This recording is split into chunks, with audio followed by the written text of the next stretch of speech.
Est-ce qu'on est en train d'assister à une révolution sous nos yeux sans que personne n'en parle? Parce qu'en Serbie, 300 000 personnes ont manifesté contre le gouvernement et la corruption ce week-end. Je suis étudiant en relations internationales et je vais essayer de t'expliquer ce qui se passe. En Serbie, ça fait depuis 2012 que le pays sombre petit à petit dans la corruption et la dictature à cause d'une personne et de son parti politique. Cette personne, c'est Aleksandar Vučić, l'actuel président, qui a littéralement réussi à prendre le contrôle de tout le pays. Pour te donner une idée, il y a eu de la fraude dans toutes les élections que son parti a gagnées, l'opposition a 10 fois moins de temps de parole que le gouvernement à la télévision nationale, les journalistes sont attaqués ou leurs financements sont coupés, et bien sûr les proches du pouvoir sont extrêmement corrompus. L'ancien ministre de la Défense a par exemple justifié avoir 200 000 € en cash grâce à un don de sa tante au Canada. Et pour donner un autre exemple, le président a lui-même trouvé des investisseurs à qui la Serbie a donné 130 hectares de terrain pour un projet immobilier. Le projet a été approuvé par aucun expert, ça fait des années que ça dure et c'est encore en construction. Donc vous l'avez compris, en Serbie, il y a une corruption qui est généralisée et c'est tout le problème. Parce qu'en novembre dernier, le parvis de la gare de Novi Sad s'est effondré et a enlevé la vie à 15 personnes. Vous allez me dire, bon c'est un accident.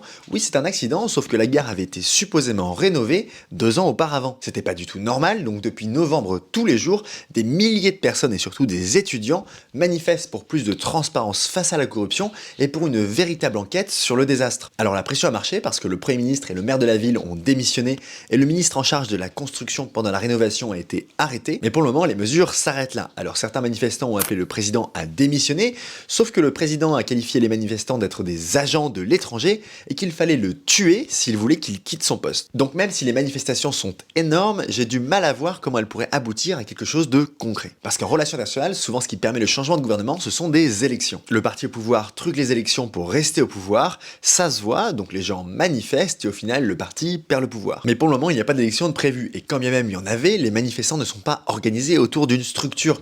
Donc en fait, les élections bénéficieraient le gouvernement. Et les élites qui bénéficient elles-mêmes de la corruption ont tout intérêt à le soutenir. Tout comme l'Union européenne qui ne souhaite pas avoir de problème avec le président, parce qu'elle souhaite mettre la main sur les ressources en lithium du pays qui sont indispensables pour la production de batteries pour les voitures électriques. Et ça permet aussi de réduire l'influence de la Chine qui a d'énormes investissements dans le pays, et de la Russie dont le président serbe a souvent été qualifié de satellite du Kremlin. Donc les prochaines semaines seront décisives.